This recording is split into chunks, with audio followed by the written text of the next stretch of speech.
What's up guys, it's Matt B, and in this video we are going to be looking at the Garmin Forerunner 965. The Garmin Forerunner 965 is Garmin's top of the line running watch. Now of course it does a lot more than running, and I would say that you could pretty much track any activity that you can think of. Well, that's probably not true, but it tracks a lot of activities. And I've been using it as my primary running watch, and of course to track all the other activities that I do.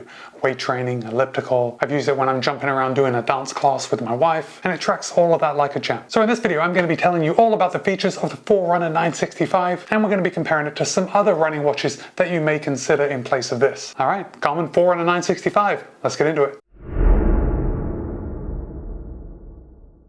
Okay, let's get started with those disclosures. The Garmin Forerunner 965 was sent to me for the purpose of review by the team over at Roadrunner Sports. However, Roadrunner Sports has no editorial input into this video, and all the thoughts and opinions are my own. Now that that's out of the way, let's get started with price. The Garmin Forerunner 965 will cost you $600. Yes, it's a pretty penny. Certainly not cheap. But of course, price is all relative, and when you compare it to some of Garmin's other watches, the Epics, the Phoenix, that are a lot bigger, a lot more rugged, and yet have very similar features, $600 for the Forerunner 965 is almost a good deal. If not a good deal, then at least the price is justifiable. Okay, let's do a very quick rundown of the specs. The Garmin Forerunner 965 measures 47.2 by 47.2 by 13.2. It weighs in at 53 grams. The watch ships with a silicone band. It's kind of like a two-tone silicone band. It's a different color on the bottom than it is on the top. And although the band that comes with the watch is not a quick fit design, you can't just take it off. They are removable bands, and you can replace them with any 22mm standard band. So let's say you wanted to take this off and replace it with a Garmin quick fit band. You would just get the tool, remove the band, put the pin back in, and then the quick fit straps will hook right on. And of course, you could also buy any number of styles or colors of bands on Amazon that would fit this watch. It is an industry standard 22mm. Now the case of the watch is a fiber reinforced polymer, but the Forerunner 965 does have a titanium bezel, which certainly gives it a nice premium look. And the lens or glass covering the screen is Corning Gorilla Glass 3 DX. Now I did say that this was a good deal compared with some of the other watches like the Phoenix or the Epics. But on the Phoenix and the Epics, you do have the option to get a sapphire lens. Now,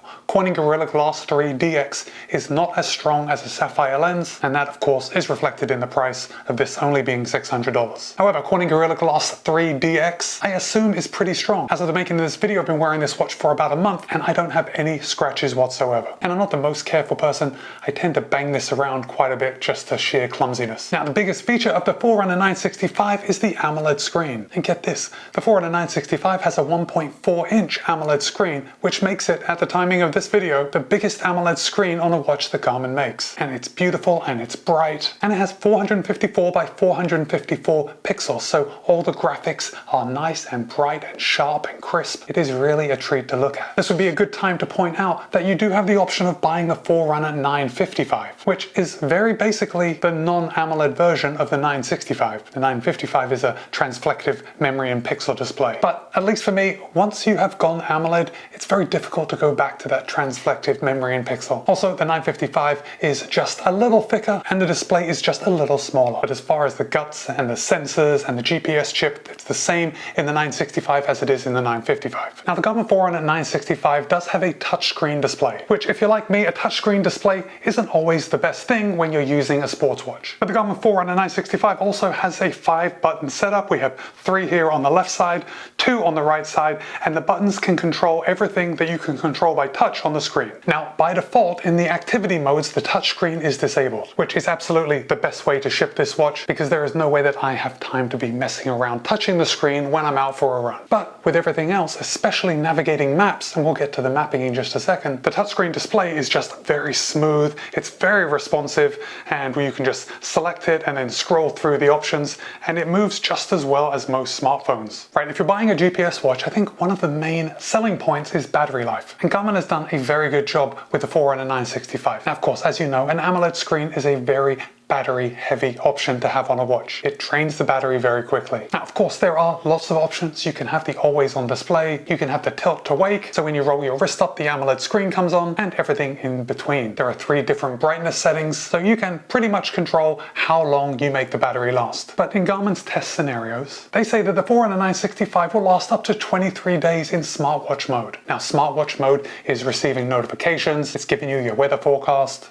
using it just as a watch rather than a sports watch, so it's not using GPS. So 23 days, I think is a pretty solid battery life. But of course, you are not going to be buying the Forerunner 965 to use it as a regular watch. You want to use it to track your activities. You want to go for a run, you want to go for a ride, you want to go snowboarding, you want to play pickleball. I already said it, the Garmin Forerunner 965 tracks a lot of activities. Oh, and before we get into battery life, this would be a good point to tell you that the Garmin Forerunner 965 has 32 gigabytes of storage. That's a lot of storage. It also has the ability to play offline music, and it pairs with Spotify, Amazon Music, or Deezer. So if you have subscriptions to any of those services, you can take songs and move them onto your watch. The Forerunner 965 also has multi-band GPS, so it will connect to all the satellites, one of the satellites, or several satellites at the same time in order to give you the best GPS lock, hopefully increasing accuracy. We'll be doing some testing on that in just a few minutes. But Garmin reports that in GPS only mode, the Forerunner 965 will last you 31 hours. So effectively you could go out for a 31-hour run and you could track it the whole way. Now the reason I brought up the music and the storage before talking about battery life is because in GPS mode, when we normally have a 31-hour battery life, if you're listening to music at the same time,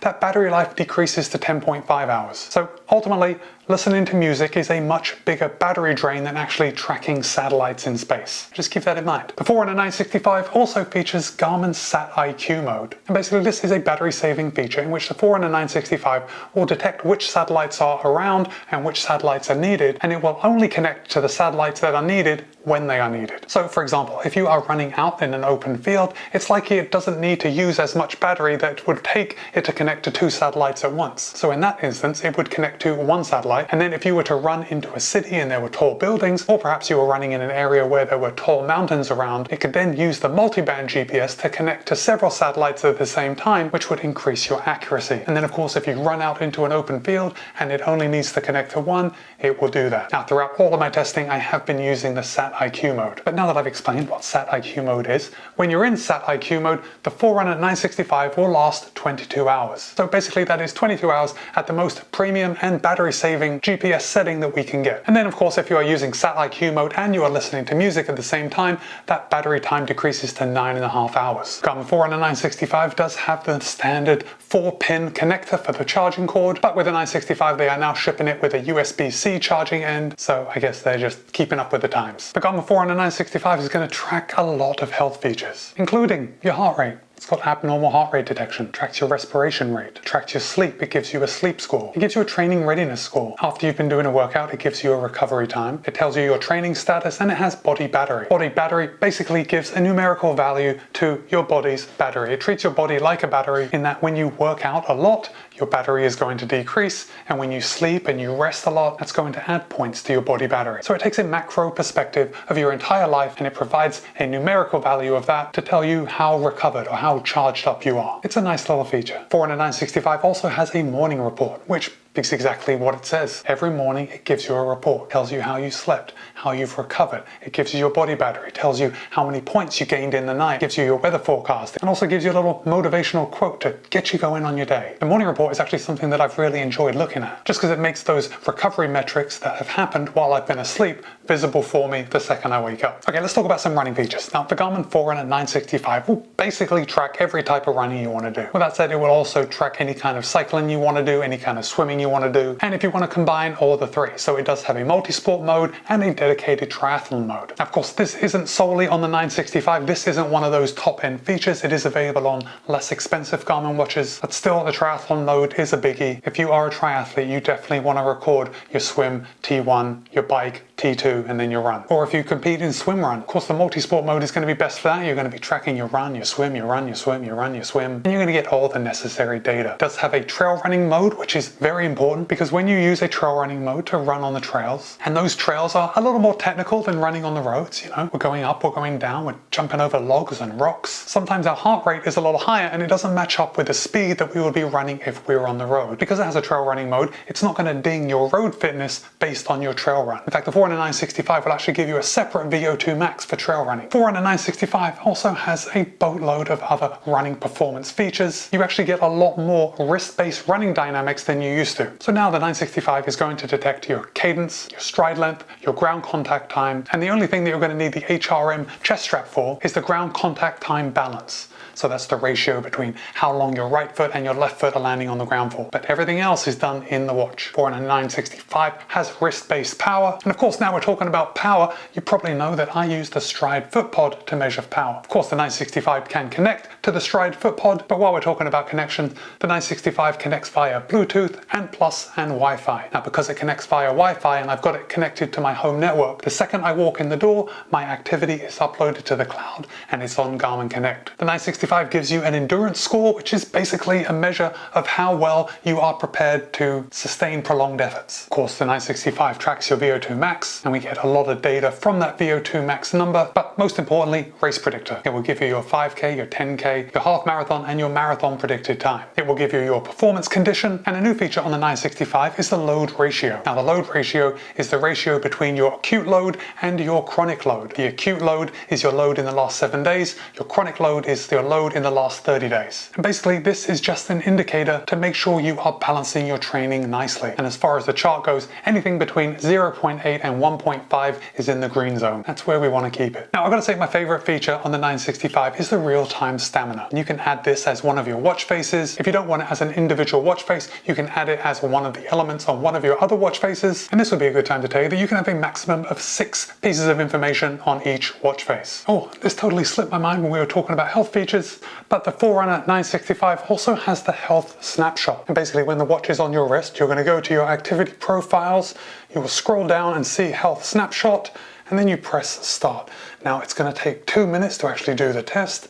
Let's speed this up just a little bit. And then when the health snapshot wraps up, you're going to be giving a bunch of different data, your average heart rate, your SpO2, your respiration, your stress level, and your HRV. Garmin says that this could be used if you needed to send this information to your healthcare provider. But I just like to get that data and look at it myself. Another one of my favorite features on the Forerunner 965 is the altitude and heat acclimation. Now, obviously I live in Florida, about 20 feet above sea level, so getting an altitude acclimation is probably not likely here, but I can become adapted to the heat, especially in the summertime. And even though now my heat acclimation is quite low, it's only because we haven't been having super warm temperatures, but I'm really looking forward to using this feature as we get into summer next year. Now, a huge feature of the Forerunner 965 is that it does have golf. Now, if you do play golf, you might have a Garmin watch specifically designed for golf, but the Forerunner 965 has all that information included in it, and it also includes 43,000 golf courses. So the golf activity setting is going to give you the distance to the front, middle, back of greens. It's going to track your stats. It's going to measure your shot distance. It's going to give you a green view with a manually movable pin. It does pair with the Garmin Golf app, and it is tournament legal. That's definitely a big deal for you golfers out there. Now, I did say it does have the 43,000 golf courses, and this would be a good time to tell you that it does feature full topographical maps. They are included on the watch. That's why it has 32 gigabytes of storage. Basically, with the full maps, the trail maps, the street maps, the point of interest, the big 1.4-inch AMOLED screen with 454 by 454 pixels, the mapping is going to look beautiful.